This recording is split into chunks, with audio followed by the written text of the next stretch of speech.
Khammam corporation ఎన్నికలు అయిపోయాయి. ఎన్నికల్లో మేయర్ని ఎన్నుకోవాల్సి ఉంది.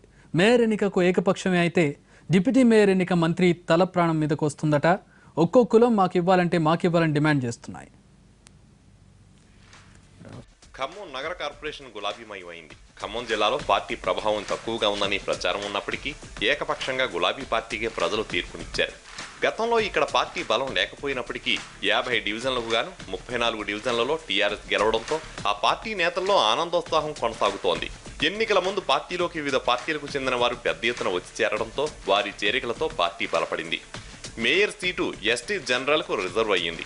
మేయర్గా డాక్టర్ పాపాలాలను ఎన్నుకోవాలని నిర్ణయించినట్లు వార్తలు వస్తున్నాయి. ప్రభుత్వ ఆసుపత్రి సూపరింటెండెంట్గా పనిచేసి పదవీ విరమణ చేసిన డాక్టర్ పాపాలాలకు స్థానికంగా మంచి పేరు ఉంది. అయితే ఖమ్మం రూరల్ మండలం జడ్పీటీసీ భర్త 1వ వార్డు నుంచి గెలుపొందిన రామ్మూర్తి నాయక్ తనకు మేయర్ పదవి ఇవ్వాలని డిమాండ్ చేస్తున్నారట. మేయర్ పదవి ఎస్టీకి రిజర్వ్ అయినందున డిప్యూటీ మేయర్ పదవిని ఖమ్మం వర్గానికి ఇవ్వాలనే డిమాండ్ వినిపిస్తోంది. 13 మంది వరకు ఖమ్మం వర్గానికి చెందిన వారు కార్పొరేటర్లుగా గెలుపొందారు. అందువల్ల తమకే ఇవ్వాలని ఒత్తిడి చేస్తున్నారు. చావా నారాయణరావు, బత్తుల మురళీతో పాటు పలువురు ఈ పోటీలో ఉన్నారు. మంత్రి తుమ్మల మాత్రం సీఎంఏ అన్ని చూసుకుంటారని అంటున్నారు. 15న మేయర్, డిప్యూటీ మేయర్ ఎన్నిక జరగనుంది. మేయర్ పదవి లాంఛనమే అయినప్పటికీ అధికారికంగా ఇంకా ప్రకటించాల్సి ఉంది.